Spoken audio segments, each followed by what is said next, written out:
so part two. Here we go. Cool Samurai sending in the first. Cool Samurai 5 sending in the first question. It says, as you know, WWE is doing match themed pay per views. What is your take on the idea, and do you think it's a good idea for them to do that, or do you think it'll backfire?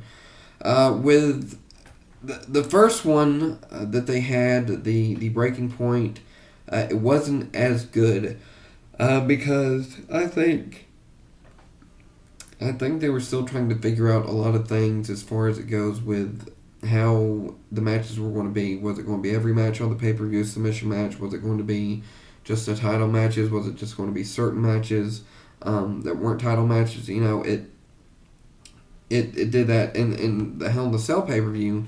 They improved that because they announced which ones would be inside it, inside the cell, and which ones would not be. So,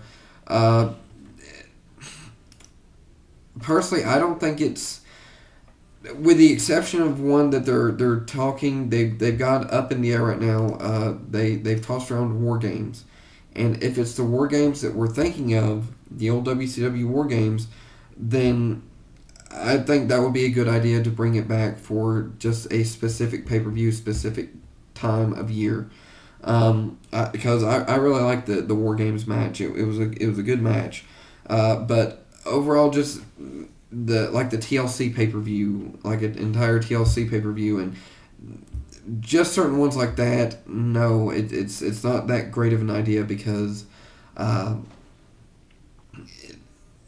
I would have stuck with the pay per views that I had before, the pay per view names that I had before, only solely because they were known by that name, and you could work a little bit more variety in the show, if you will.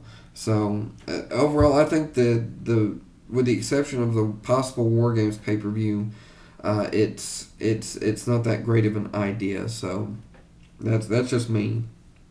So Cool Samurai 5, thank you for that question. Phenom 8809, it says, how do you think the business would be different if WWE went out of business and WCW was still alive as the main company today?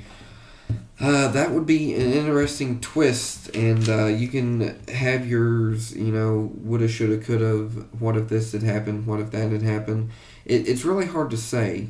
I think that you may have not had John Cena in the spot that he is in, which for some is a good thing and for others it's a bad thing. But the same thing with Randy Orton.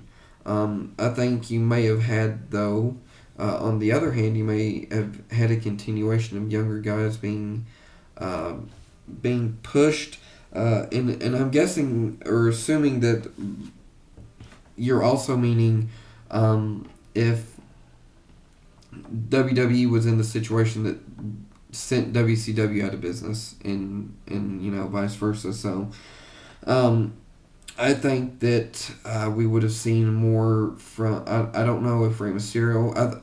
I think the cruiserweight division would have stuck around. I think it would have been good, and it would have been interesting to see more ECW guys coming over to WCW and seeing how that played out. Given the fact that some of them had. If I'm not mistaken, worked in WCW for a short time. So I think overall WCW would be not what WWE is today.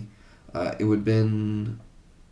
I think as a wrestling fan, it would be at a point to where, yeah, we're still enjoying wrestling right now. Yeah, they're still keeping storylines fresh. Yeah, this, that, and the other. But it's hard to say really with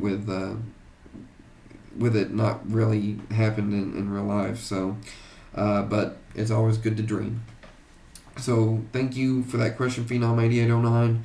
And Suwan, I guess is how you pronounce it, 7, this question is, do you want Cena to win the world title belt on SmackDown?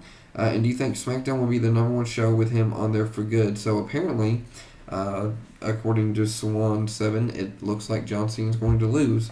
I think it would be a bad move on WWE's part to send him to SmackDown because right now they're trying to develop the younger guys over there. And if Cena goes over there, I'm afraid that's going to just make SmackDown worse. I don't think it'll make it better. yeah, they may have a few more viewers and whatnot, but overall, I I don't want to see Cena go over to SmackDown and take the thunder away from people like John Morrison and Dolph Ziggler and them. And I'm afraid if that's what if that's what happens, that's or if he does lose and end up going to SmackDown, that's what's going to happen. So I really don't want to see Cena win the world title belt on SmackDown. I'd rather see him defeat Randy Orton for it, and maybe set up a feud between him and Jack Swagger, or him and Ted DiBiase, or or one of the younger guys on Raw, because this is the last match that Randy Orton and John Cena will fight. As they say, that'll change, no doubt. So on 7, thank you for that question. And as always, if you have any questions you want to send my way, go ahead and do so. Send it to my inbox or on Facebook or Twitter or wherever, and I will get to them as whenever I can. I probably won't be making many videos here in the coming weeks because we're starting to get closer to production, and I need to put a lot more focus and time in on that. So I apologize for that, but as soon as the play is over, I should have more free time to make these videos and do more Q&As. But don't feel free, and I mean this. Feel free to send the questions in anyway to me. It doesn't matter when I'm going to make the video. Just send them in to me, and I will get to them eventually. So you guys, thank you for watching, and you guys take it easy. Have a great night. Peace out.